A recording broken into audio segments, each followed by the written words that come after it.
y'all, welcome to Back to Basics with Crystal. So I'm in the greenhouse today and I'm actually getting ready to start my pepper and my tomato seeds for the upcoming season.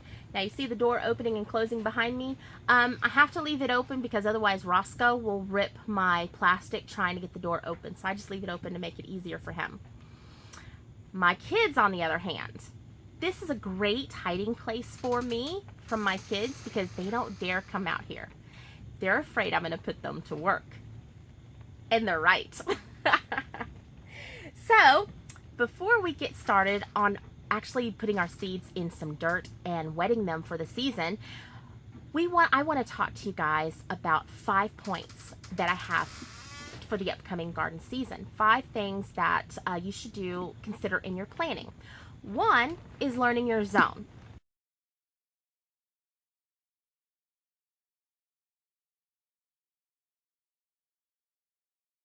What zone are you? Now, if you haven't checked the zone maps lately, about 2 or 3 years ago, the zones changed just a little bit. I'll actually link below the new zone map. I have been zone 8B forever, and about 2-3 years ago it changed. I'm now zone 9A. Why do we need to know that? Well, there are some plants that will do great in heat. They can't tolerate the cold at all. And other plants that tolerate the cold but do not do well in the heat. So you really do need to kind of know where you lie in that area so that you can buy the plants for your area or the seeds for your area that will give you the best production. Now, learning your average last frost date and average first frost date. Why do we need to know that? Well, I can tell you from experience. There is something really disheartening about seeing the weather break and then going out to your garden and planting seeds or planting your plants or whatever and having them sprout or having them grow, and then all of a sudden you get a cold snap come through. That is heartbreaking because then you have to start all over again. And some people just kind of wash their hands and go, I'm done. I don't want to do this again until next year. I'm a little bit more hard-headed than that. So, learning your average last frost date and your average first frost date, that's going to help kind of take away that losing plants and being brokenhearted over that. Now, point 2. You need to learn or decide on what plants you want to grow. Now, this is where you can include your family in, the kids especially, what their favorite vegetable is, what they want to see grow. Nothing will get kids more interested in eating vegetables than actually getting their hands dirty and planting the seed and watching it grow.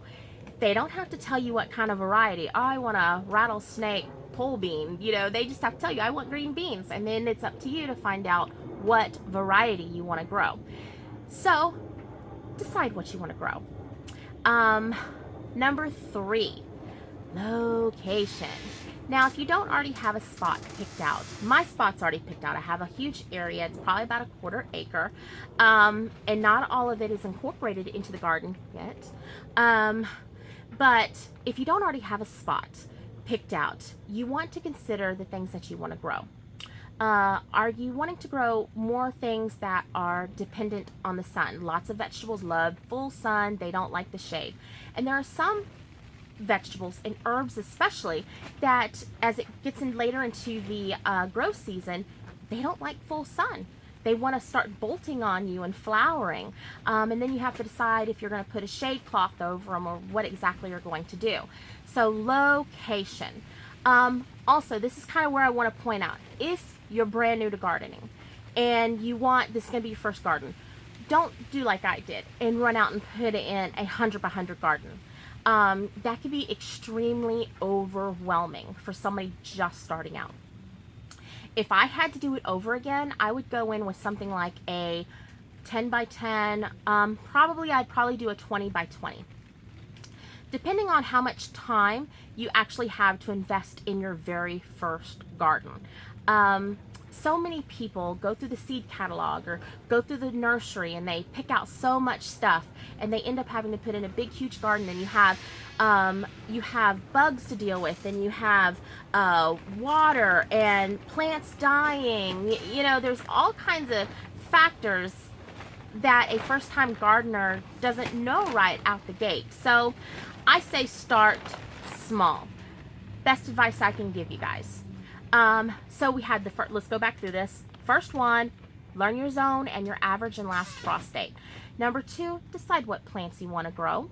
And number 3, location. Now, the 4th step is probably the funnest step of all. It is buying your seeds. And for me, it doesn't matter if you want to grow an heirloom garden or if you want to grow hybrids. You just have to know what you want to grow and buy your seeds. If you've never gardened before, maybe plant a little from both and see what you like. For me, I've grown both. I've grown hybrids and I've grown heirlooms. And I've come to the conclusion that I really do like the heirloom varieties.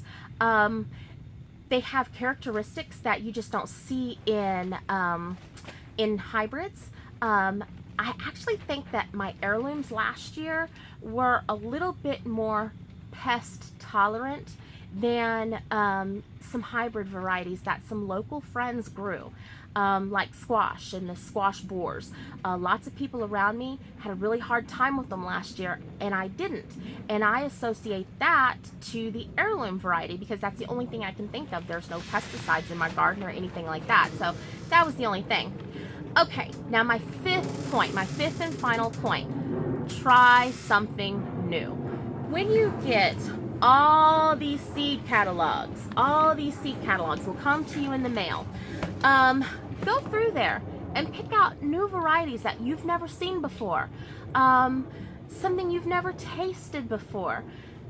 That's what I do every year. So let me show you what I'm planting for the first time this year.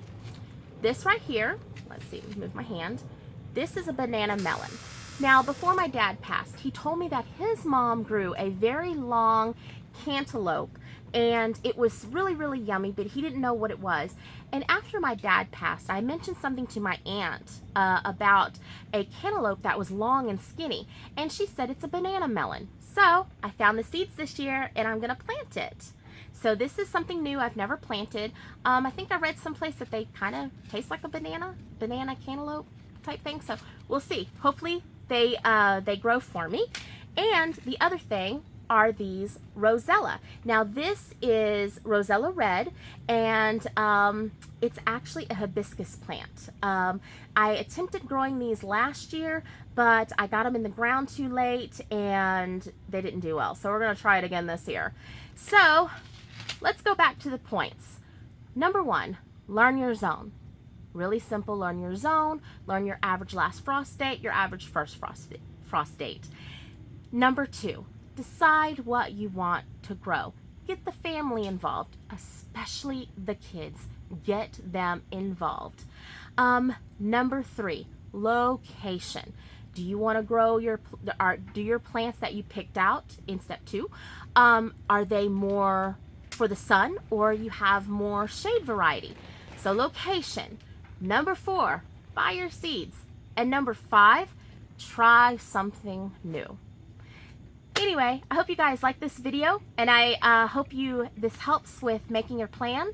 And if you like it, hit the subscribe button below and give me a thumbs up, and don't forget to share. Y'all have a blessed day. Bye.